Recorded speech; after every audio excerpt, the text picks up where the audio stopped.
Hi everybody, my name is Ali. I'm a grateful alcoholic. Yeah? Better now? Yeah? Okay, beautiful. All right.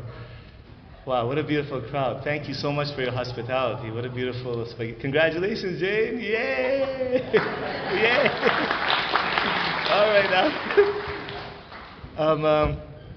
First of all, I want to thank Ben and the committee, the entire committee, for your gracious invitation. Thank you so much, guys. It's not easy to set up one of these things. You know, we've sort of had the pleasure of the experience of doing stuff like this ourselves back in Toronto, and it takes a lot of humble,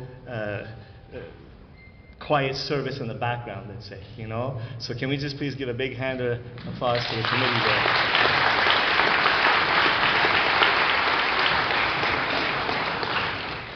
I want to thank my host and my friend Glenn and Jane for opening up your beautiful home to me and feeding me. Thank you so much.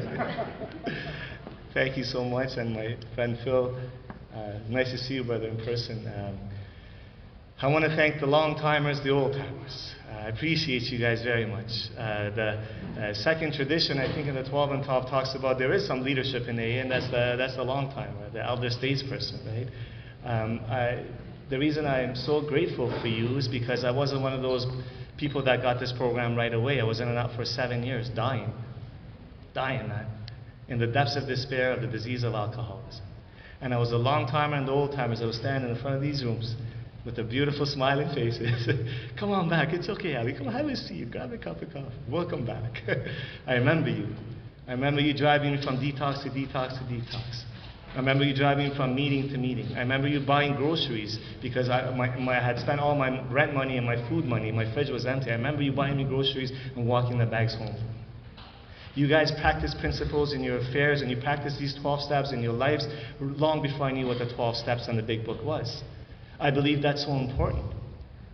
If this spiritual walk doesn't somehow translate to kindness, humility, and love, then it's all worthless, man. Because, see, you guys became and continue to be the light for me. You know what I mean? You practice principles in your affairs, and you guys became attractive to me. So I want to thank the long-timers from the bottom of my heart. Thank you so much for what you continue to do and keeping the lights on for a retread like me. I want to, I guess, I'm speaking for 2 hours, right? Yeah. Okay.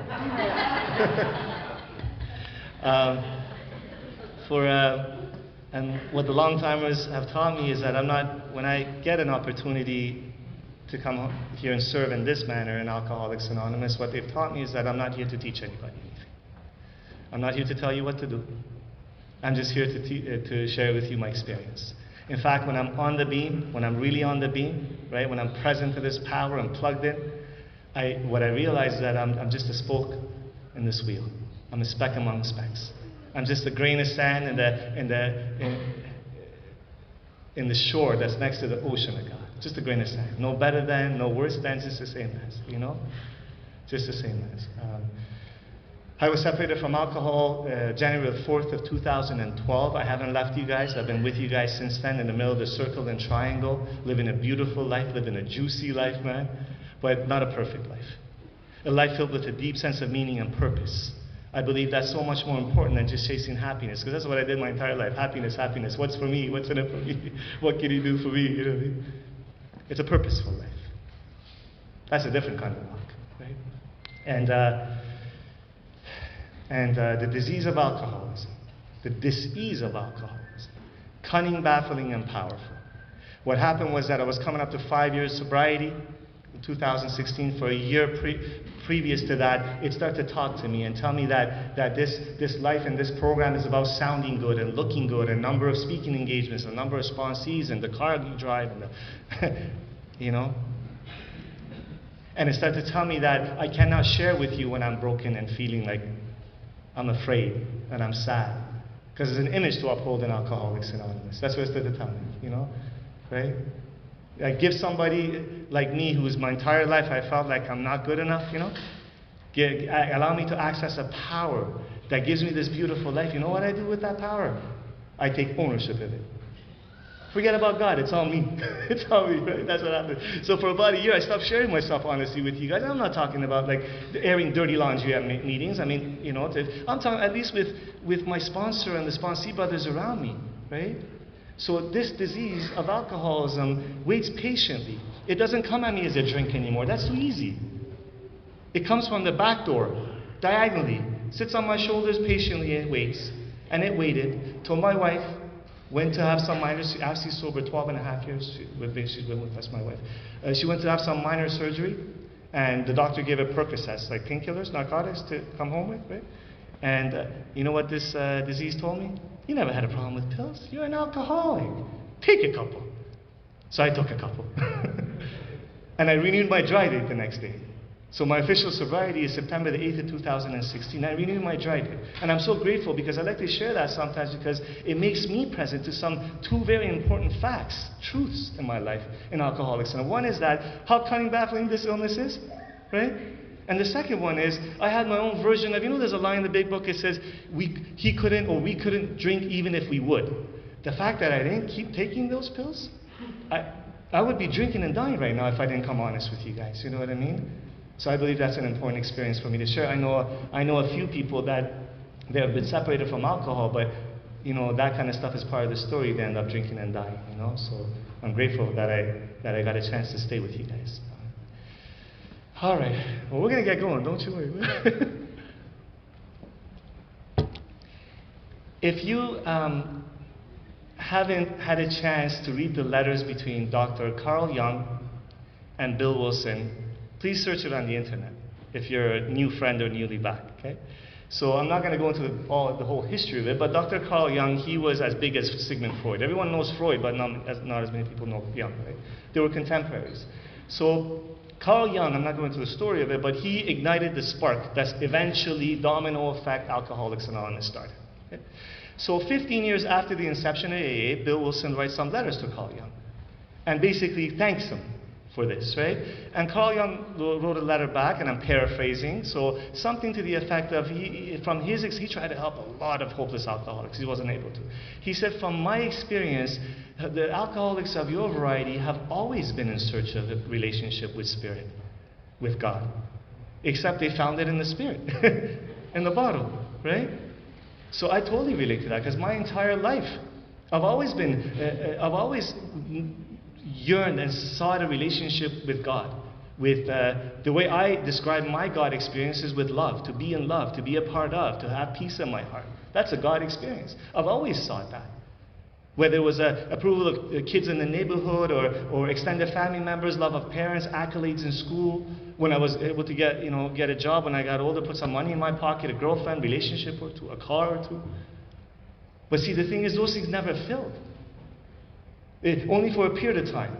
And then I was left empty, chasing the next thing, confused still. Why am I still depressed? Why do I still want to crawl out of my own skin? Why am I so worried about what you think about me? You know what I mean? It wasn't until I found the bottle at the age of 16. When I found the bottle, that was my God experience that I was chasing my entire time. I had my first profound spiritual experience when I found the bottle. For me, as an alcoholic. And then, the next few years, I chased that into the bottom of bottle after bottle after bottle, the bottom of after bottle, bottom of suicidal bottle, depressed bottle, broken bank account, broken heart, broken psyche, destroyed life bottle. Until the disease of alcoholism literally chewed me up and spit me out right in front of the gates of insanity and death. I didn't know what to do with myself. I just wanted to kill myself all the time. Totally broken. In every way you can imagine. Suicidal, bankrupt, unlovable, unloved, ugly on the outside and inside. Like I can describe to you in the third dimension what happened, like who 12-stepped me when I went, maybe I will, I don't know. But like the only thing that makes sense is that what at first seemed like a flimsy reed ended up being a loving and powerful hand of this God, who literally caressed me, brought me to you guys. And as a result of you beautiful people, the Fellowship of Alcoholics Anonymous, the 12 steps as outlined in the big book of Alcoholics Anonymous, I have tapped into a power, man. A power of light. Has literally lit up my entire life. You know? Lit up my entire life. I'm sober because of a loving God. I am so crystal clear on that one, man. And if the word God bothers you, arises an antipathy in you, the big book talks about, it's not my intention to do so. Please forgive me. Okay? I'm not here to offend anybody. I want to tell you, me too. I was born in a country, I was born in Iran, I moved to Canada at the age of 10. Okay? I was born in a country where religious government took over a few years after I was born. Like, we had a beautiful country, royalty, thousands of years, freedom, just like the West. A religious government took over, and they started to kill in the name of God, or rape in the name of God. Torture, hang, imprison some of my extended family members in the name of God. That's the kind of God I brought for you guys to deal with. And the beautiful old timers. They wouldn't miss a beat. They wouldn't argue with me. They had no access to grind. They wouldn't make fun of me. They just let me say what I needed to say because they knew. You don't shoot the wounded. That's what they taught me. You don't shoot the wounded here. Right? And then they would say, Ali, have a seat. Come on. Grab this cup of coffee. Why don't you come up with your own conception of God? So if the word God bothers you, I'm probably going to say it a lot. If it bothers you, please, I'm going to ask you to please humbly just come up with your own conception of God. Whether it's the soul of a loved one that's dear to your heart has passed on. Energy of this beautiful universe. Or the collective consciousness of this group, which is a power greater than I could ever be. Right? Come up with your own conception of God. Born in Iran in 1976, born into a family that lived at extremes. One extreme was happiness, joy, extended family members.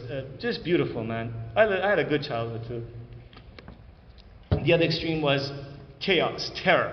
My father's opium addiction, hitting, violence, bleeding. Absolute terror, man.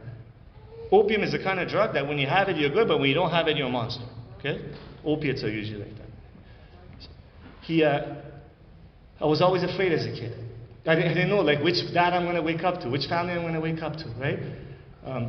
In 1986, Iran and Iraq were fighting at that time.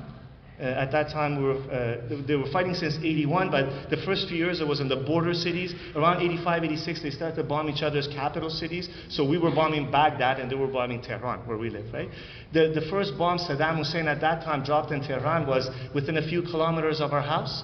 And when a bomb hits a few kilometers in your house, the entire neighborhood shakes. Like the windows break, right? So I remember my sister and I looking at, like, we were scared, but we were younger, right? So we were just naive. So I guess we didn't understand the gravity of the situation. Like, we could probably die any minute now, right? So we were scared, but at the same time, we would look outside at anti-aircraft artillery in the night sky, you know? My mom was older. She was really scared. She understood what's happening. My dad was in his opium dreams. He was not afraid of anything, right? My mom ended up in a mental hospital for about a month. My father said, that's it, forget about it, nothing's worth this. No, but we had money. My dad was a well-to-do man right here, right?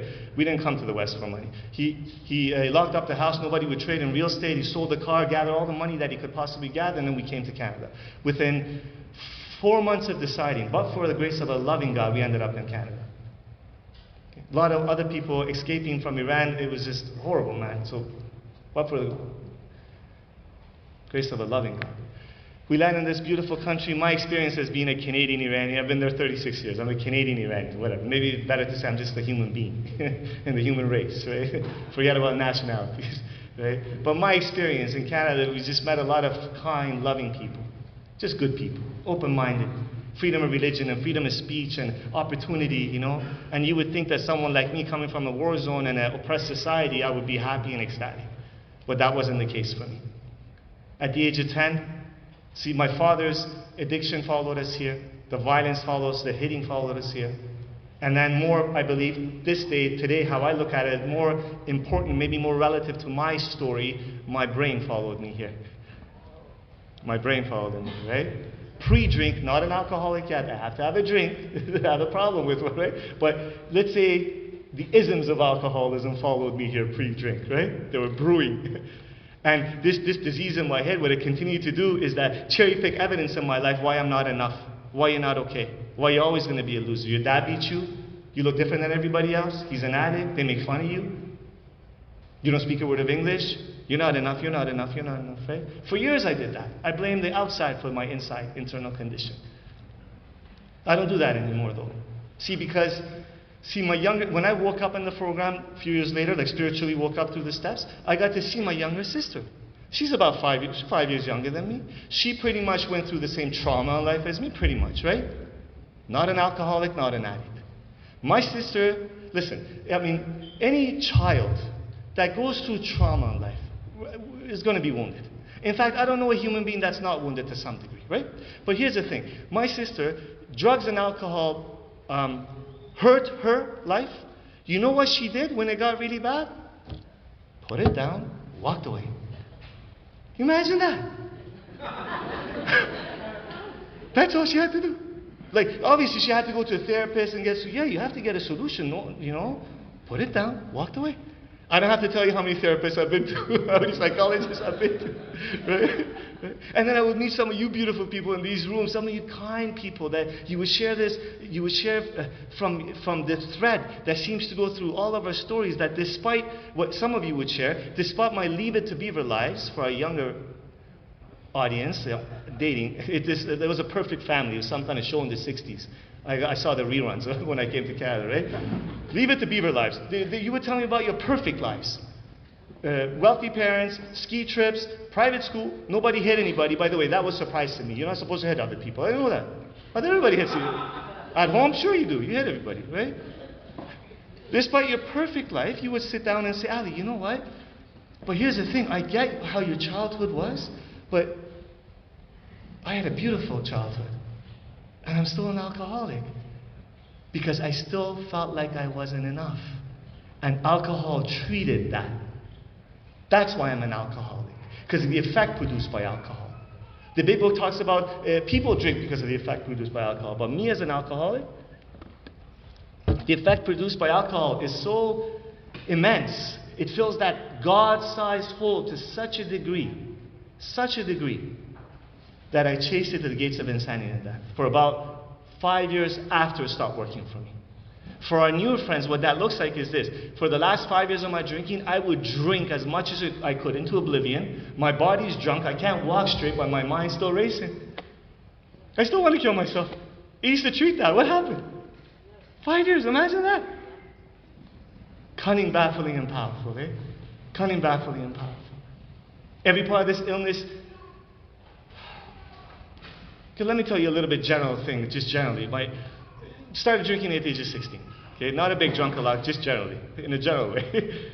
I can tell you, from my first drink, I felt like my skin fit. I felt like I could breathe and the weight of the world was left off my shoulders. Within a few short years, my huge world of potential. Everyone always said Ali has potential.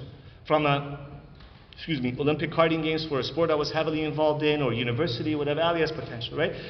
In a few short years, this huge world of potential ended up being this small, in grungy motel rooms in southeast Toronto, with needles in my arms, bottles of vodka, and all the ugly extracurricular activity that follows that kind of lifestyle. Wanted to die every minute of the day. Didn't know what to do with myself, man. And every part of this illness terrifies me. Every part of it. Mind, body, and spirit. Terrifies me, every part of it. I had no idea about the allergy of the body, in which my body reacts differently to alcohol than 95% of people out there. I had no idea. And this allergy of the body explained many things for which I could not otherwise account. It explained the time when I was 22 and I moved back to my parents' condo, and because I spent all my money, they always take me back, right? I had a couple of shots of vodka and the drink was on me. I had to go. I had to go get some more, right? And my mom saw it in my eyes, and I guess she thought her baby boy's going to die this time. So she literally, poor lady, she bear hugged my ankle, right? And I just pulled it out from her hand. I kicked her in the shoulder. I stole her wallet, and I went and spent all her money. Drank for 2 weeks. It explained that. Many stories like that. Not because I'm heartless or I'm stupid or I'm weak like my dad used to tell me. Because my dad was the type of addict that he could still work, put food on the table. I couldn't. You know what I mean? So to him, he's not an addict. If you could do that, I am. Right? Be a man. What's wrong with you? It's not that. It's I'm sick. I have the allergy of the body. Once I put one in me, more times than not, hats are off, man. I can't tell you when I'm going to stop. Okay? What's even more mind-boggling than that allergy of the body is that I have a brain that I cannot trust. My brain has a virus in it. This disease took me to many suicide attempts. And I'm not talking about like you drinking yourself slowly, suicide. I get it. But I'm talking about slash wrist, bottles of pills, a hose and an exhaust of a car with the garage door down, sleeping pills after sleeping pills.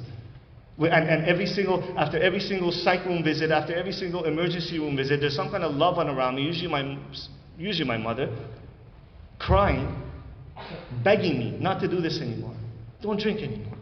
Okay, Ma, I promise you, I won't drink no more. Meaning it was every fiber of my being, man. You could have hooked me up to these polygraph tests. I would have passed it. I meant it. No, I'm not going to do this anymore. They let me out 2 or 3 days later from the psych ward, wherever it was. This brain with a virus in it. Ding, ding, ding. Hey, that was just a phase. That suicide? Nah, you need the right girlfriend. That's what it is. A drink would fix that. Cunning, baffling, and powerful. Cunning, baffling, and powerful. Meanwhile, I'm dying. This bitter morass of self-pity, Bill Wilson calls it. I feel like I'm in quicksand all the time. I'm always sinking. This spiritual malady when I'm confused with life. I don't understand how you guys live your lives. Like, how is it that people, like, I see couples, relationships, and they become engaged in marriages and kids. How do you do that? I always had short-term relationships. Everybody always left me, rightfully so. You know, right? I was confused by the fact that I see, like, people get jobs and they get promoted and they buy houses and mortgages and cars. How do you do that? This disease got me fast, it got me early. I wasn't a big-time businessman or a big-time gangster. I had nothing. I never got a chance to build anything in my life. A spiritual malady is so cunning and baffling that takes the now away. I'm always somewhere in the future, afraid of something, or some regret or remorse in the past. I'm not living my life. It takes the now away from me, you know? I was 12-stepped in 2006, and I fell in love with you guys. I fell in love with the camaraderie, with the joyousness. I fell in love with the fact that I found a group of people that seemed to have drank like me, and they think like me, and they feel like me, and you guys weren't ashamed to share those thoughts and feelings, and you were always kind to me. Thank you for that, by the way. Thank you for that. Thank you for that. My first few months in Alcoholics Anonymous, introduction to you guys, I was, man, on a pink cloud, they call it. I was so happy and just full of joy, man. I was loving life and coming to a lot of your meetings and just, you know, setting up chairs and coffee pots and shaking hands and fellowship before and after, AA volleyball, 100 meetings in 100 days. After a few months, the disease in the brain and the soul woke up. You're a loser, look at you. You're never going to amount to nothing. A drink would fix that. I went and drank. I was in and out for 7 years, dying in this program. And angry at you. Depressed at me and angry at you. Because I'm thinking, I'm doing everything you're telling me, right? Come to lots of meetings, shake hands, service, all that kind of stuff, right? Can't stay sober. Today I'm not confused, though. I understand why I couldn't sober, because I wanted something for nothing. Just like I did out there. Something for nothing. I wanted to stand next to the guy with the longest sobriety, with the prettiest wife, and the biggest house, and sometime I'm going to get all this stuff from him by osmosis. Like, not his wife, but another, you know.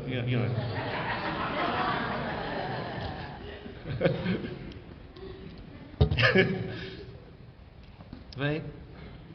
It's like, I've always been part of athletics, right? I've always been athletic in my life, right? So I understand analogies dumb things down for me. They really, so I can understand it, right? It's like me wanting to get into physical shape, and I see a few buff guys, gym guys over here, okay? Just imagine. It's like me wanting to get into physical shape. I go to a gym 100 times in 100 days, clean the machines, shake hands with people, get inspired by people that have beautiful physiques. How did you do that? Can you show me? Thank you very much. I'll see you tomorrow.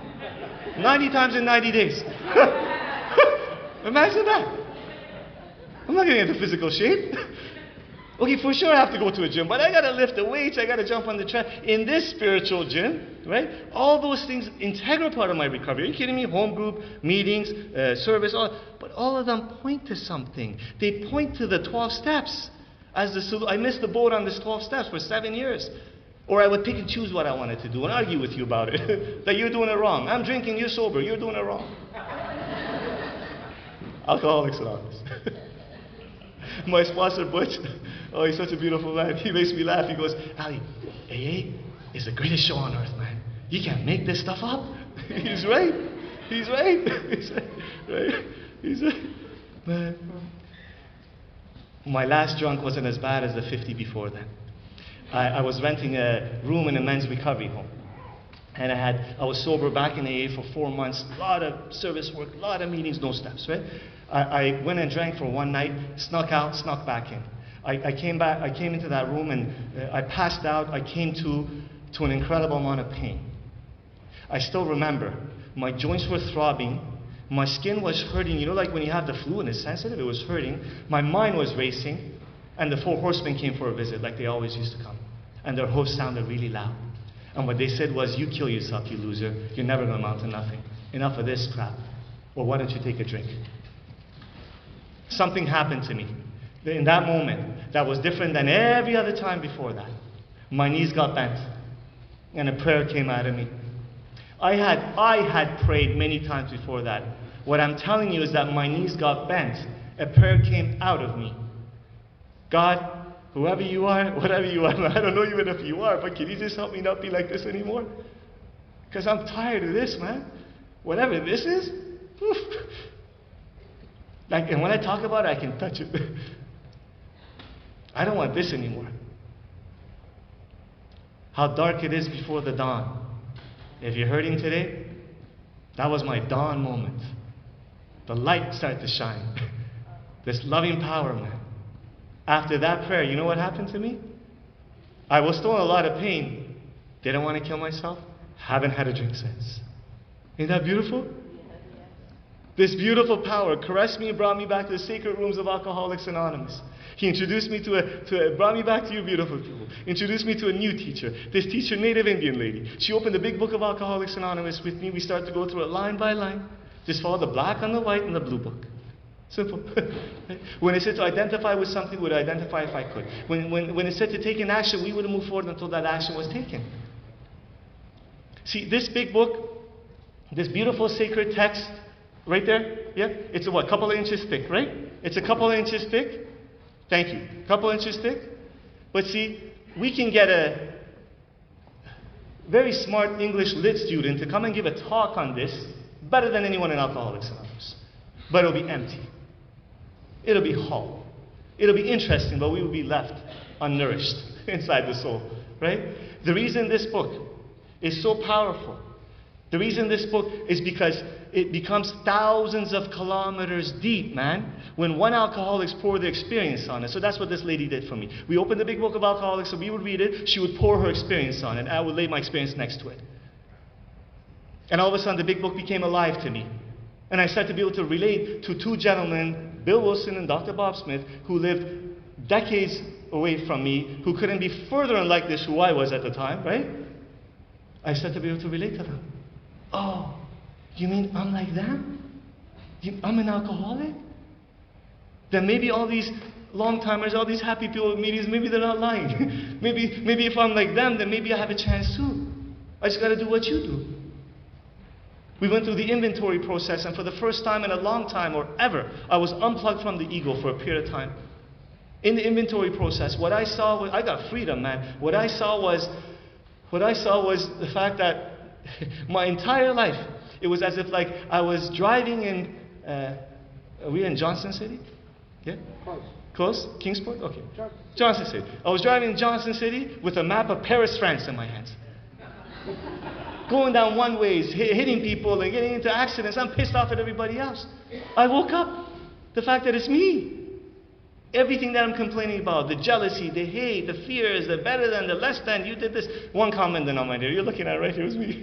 It was me. I woke up, man. I became free. You know? I became free. That father that I told you about, the beatings, the addict, I fell in love with that man. I made amends to that man. We fell in love. We're best of friends now. I saw through this beautiful house cleaning process, 4 to 7, what I saw is this. Like, it's almost like I used to view my relationship with my dad and who he was in my life a certain way. And through these steps, it's as if like a whole new world came into view. All of a sudden, I saw facts. I saw, like, in my soul, I got facts that I knew about him. Like, for example, he was kicked out of his home at the age of 12. He grew up on the street. He was molested. He was an addict, active addict. Like, and This poor guy with all the troubles, he did the best he could. He always had my back financially anyways, right? It just, I wanted things from him that were never given to him. Imagine if I'm walking by this homeless person every day for 35 years. I'm demanding $100 from him. He doesn't give it to me. I get pissed off at him. You piece of crap. How can you blame every failure in my life at the age of 35? And he gave me what he had. And then I saw, at the age of 40, well-to-do man, managing a company, managing 200-300 people, acknowledgement, accolades, left everything that was near and dear to his heart. We didn't have to leave. We could have just went from Tehran to another city. He could have kept the same lifestyle. To another city that they weren't bombing. He took me, my sister, and my mom, just brought us all the way across the ocean to a new land. Just think about that for a second. Can't speak a word of English. Look different than everybody else. And you have to mop the floor of a pizza joint for the first year because you're afraid you're going to spend all your money. What happened? Imagine that. Crying every night. That's what love looks like. Love is action. Love is action. And I got to see the chaos I was causing in their lives. The hitting, the violence, the cheating, the lying, the blaming. And I made amends to that man. Both him and my mom. I made amends to them. You know? I could talk about him, but I'm going to keep going. I want to share with you this. I started to sponsor people early on in sobriety. And I know this is not everybody's experience. It's just mine. Okay? I started to sponsor people at 3.5 months of sobriety, okay? And I was scared. I didn't want to. I was in step 12. I was working through my amends, right? And learning to practice this program. And my elders and my sponsors said, hey, you got to try to pass this on. You're sicker than most. You're not going to stay alive, right? And when I would argue with them, what they would say to me is that, Ali, that's interesting. Because I'm like, who wants someone 4 months of sobriety? I sure don't as a sponsor, right? What they would say to me is this. Well, Ali, that's interesting. Because if Bill Wilson and Dr. Bob Smith, they had some rule written in stone that you must have 1 year before sponsoring, or 2 years, or 6 months, whatever the set time is, right? They would be dead. There would be no AA. So would you. So it's none of your business to whom, how, where you sponsor somebody. You pray, make yourself available. That's a God deal.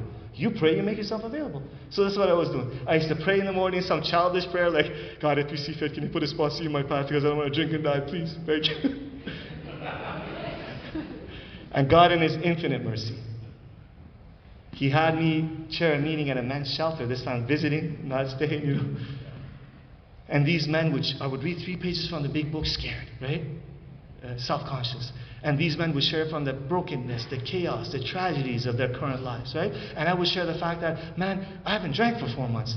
For 4 months, 5 months, I haven't want to kill myself. I'm pretty happy most of the time. That would go to the meeting every week saying the same thing over and over. And they started to trust me.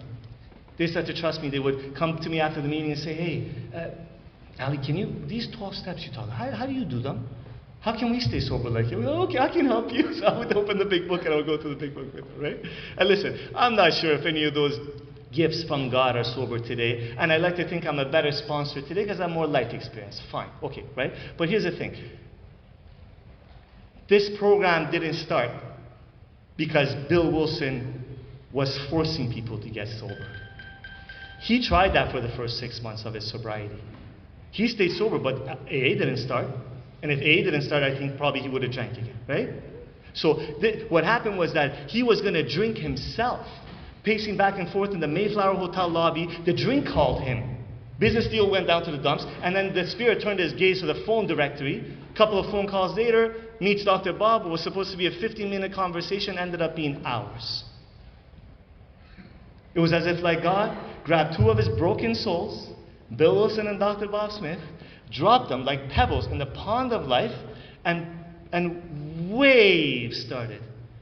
That 87 plus years later, we're talking today here about this language of love that was started from one alcoholic's desire to stay sober himself. That's how this program was. So I stayed sober. I stayed sober. You know? I stayed sober. What I also like to share with you guys, I fumbled and stumbled through this path, man. I like to share all my fumbling and stumblings. Thank God it's not a path of perfection. I was sober 2 years, 3 years, can't remember at that time. sponsoring a lot of men, speaking here and there, coming to these rooms and telling you that the relationship with God is the most important relationship in my life. Professing that to you, meaning it, lying to you. Lying to you. Didn't know I was lying though. See, if you want to judge my beliefs or anyone's belief system, we look at their actions, not their words. Words can sound beautiful. Let's look at their actions.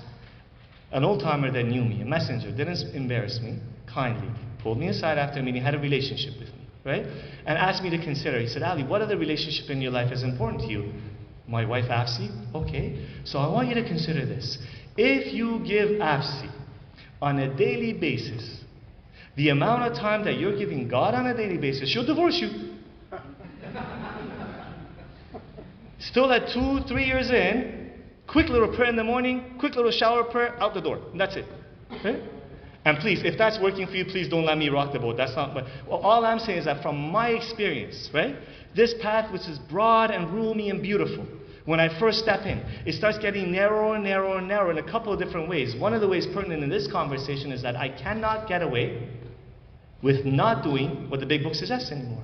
Prayer and meditation. Step 11, right? Imagine all I did with my wife. Good morning, honey. Good night, honey. Thank you, God. Keep me sober, God. That's not a relationship. Any relationship I have that I want to nurture, I have to spend time with. So from that day to this, organically, trial and error, not perfectly, man. This with another spiritual teacher who's passed on used to say, you got to wear this world like a loose garment, right? Not rigidity, but organically, from a desire, broken heart's desire to get to know God more. A prayer life has grown up. A meditative practice. I get up early in the morning, I spend time with God. I spend time with God, man. Prayer, meditation, spiritual readings. I sit in silence waiting for direction. Throughout the day, I'm always praying. God, can you please remove this selfishness from me? Show me who would you have me be? What would you have me do, God? I'm no longer running the show. I will be done, God. I'm afraid, God, this is too much for me. Can you take it, please? I don't know what I'm doing. I'm always talking to God. At night, I do a little review, a little meditation, stuff like that, you know? Most of the time, anyways.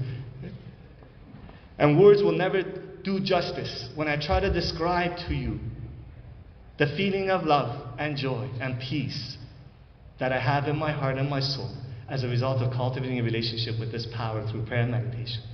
And all the other steps together, right? Prayer and meditation. Just won't do it justice, man. Just won't do it justice. And the last few years, the last few short years, life's been beautiful, man. I was homeless, penniless, carless, jobless. I have all those things. I'm only sharing that with you. Not too much, but just enough. Like, you know, bills are paid, you got a car, house. I'm only sharing that because I know when I was new, I wanted something tangible to hold on to, right? I got all those things back. I never had them. I got all those things, right? But I know a lot of people, wealthy people in Alcoholics Anonymous dying. Can't throw money at this thing, man. This disease doesn't care about the amount of money you make, about your socioeconomic background, sexual orientation, political leaning, race. It don't matter, man. It's an equal opportunity death. Right? And thank God, God doesn't care. Thank God the solution doesn't care either. Thank God God doesn't have any grandkids. We're all His kids. There's no medium between me and God. Deep down inside every man, woman, and child is a fundamentality of this loving power, this loving life. Thank God for that. You know what's priceless though? What's priceless is that I told you earlier, I always felt like I was an ugly person on the inside and outside, you know? I never had long-term relationships. My modus operandi in relationships was I would pack a suitcase full of my crazy, and about 3 months it would pop open. And she'd be like, ah! Just trying to hide the crazy, right? And of course, the sick person picks another sick person, right? That was how I operated, right? This May 16, we're coming up to 10 years of marriage with my wife. She's a beautiful person on the outside and inside. Soldier of God she is, man. Oh man, the stuff, how she walks in this power, in this path. She inspires me, man. You know? I'm happy most of the time. Not most of the time anyway, not all the time, right? I don't want to kill myself most of the time.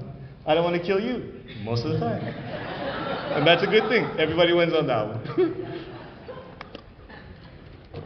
You know? 12 years ago, 14 years ago, something like that, my brain tries to protect me with details. 14 years ago was my last suicide attempt. I didn't know what to do with this life that God gave me. I didn't know. I didn't want it no more. 8 years ago, God gave us a baby boy. He's like, here you go, you selfish prick. Take one of my kids. Take care of one of my kids. Get out of yourself. Parents know. Nothing like getting out of yourself like you're taking care of a child. Right? Get out of yourself. Darius is 8 years old now. 8.5. He's the best thing in my life, man. He's one of my best spiritual teachers sometimes. He's just so present to the now, the magnificence of every moment, happy. We're happy and we laugh and I teach him martial arts and we jog together and I'm a good dad. I'm such a good dad. I tell him I love him and he's handsome and you could be anything you want, baby. Don't you worry. And some kids were picking on him, bullying him, right? And I told him, I said, listen, so you walk away, right? Go tell the teacher, but if as you're walking away, you're still being attacked, you punch him in the face. Well, I don't want to, right? You defend yourself, right? But don't you worry, Daddy's got your back, okay? You and I, all we do is we're going to pray, try to be kind to people, and I got your back right here. I'm with you. All the things I wanted from my dad.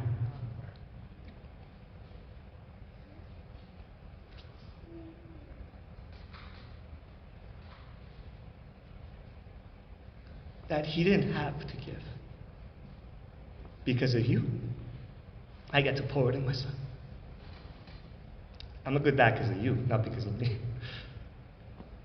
Thank you for that. Thank you for that. Wow. Priceless gifts. Priceless, man. You know?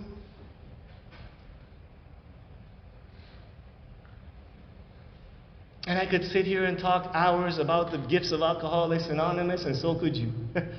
I could talk for hours. You guys probably wouldn't be here, so I'd still be talking, but so could you. You know, we all could in our own ways, right? But I want to say something. I think if every talk in Alcoholics Anonymous and every share from the floors of these meetings of Alcoholics Anonymous, if all we did was share about the gifts of sobriety, I think that would make Alcoholics Anonymous really cheap and shallow.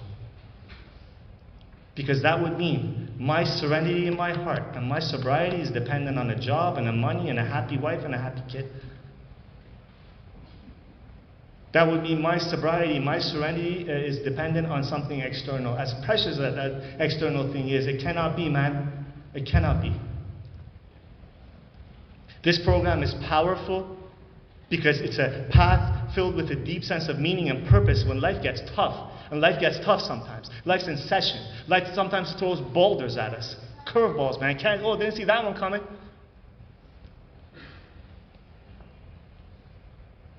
Didn't see that cancer coming. Didn't see the fact that I'm sober and sponsoring people. Can't find a job to help support a family. I can find jobs, but for $20 an hour, who can support a family? You better support yourself. Feeling like a loser. Didn't see the depression coming. Didn't see the separation with APSI coming.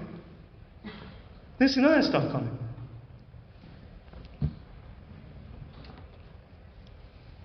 This program is powerful because these valleys in life that APSI and I have experienced the last 11 years being together, 10 years marriage, all these valleys, they brought me back to the table for a deeper level of experience. They've strengthened my faith. They made me a better person. They made me kinder. They made me more humble to other people's pain. And I still need to be more humble. I know that.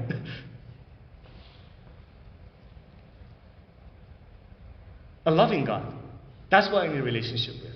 All my relationships have to arise from a relationship with this loving God, or else I'm dead in the water, man. And I'm so grateful for all the teachers that have been in front of me. Because no matter what I go to them with, they always point to they share their experience with whatever I'm going through, right? Kindly, and then they point to some action that's going to point me to God. Some kind of inventory, some kind of amends, some kind of prayer meditation, some newcomer, something that's going to point me to God. Because I'm beyond human help. I've had to, these steps have had to become a working part of my mind and my body. Because I don't have a drinking problem. I suffer from alcoholism, man. It's a soul sickness. It's a spiritual malady. On my own power, I want to crawl out of this skin. I'm always worried about what you think about me. There's always something to prove to somebody. I'm so tired of living that way, man. I'm so glad I don't live that way anymore. There's always somewhere to get to.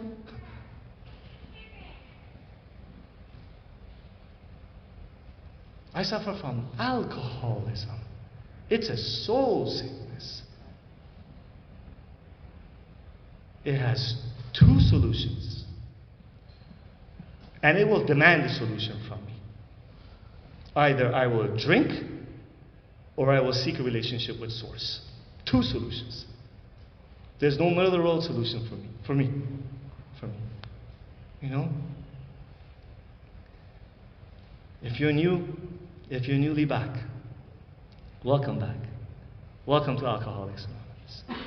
If you're hurting today with a few 24 hours, welcome to Alcoholics Anonymous. Welcome back to Alcoholics Anonymous. The poet Hafez, Persian poet from many centuries ago, he used to write about his poetry was about the divine and love and stuff like that. Right? Here's a couple of lines. He says, I wish I could show you when you're lonely or in darkness, the astonishing light of your own being. Well, you know what happened? You guys showed me. If you're newly back, please, if you're sick and tired of being sick and tired, okay? Get a sponsor, join a home group, dive in these steps, and we will show you the astonishing light of your own being. God bless you. Thank you very much.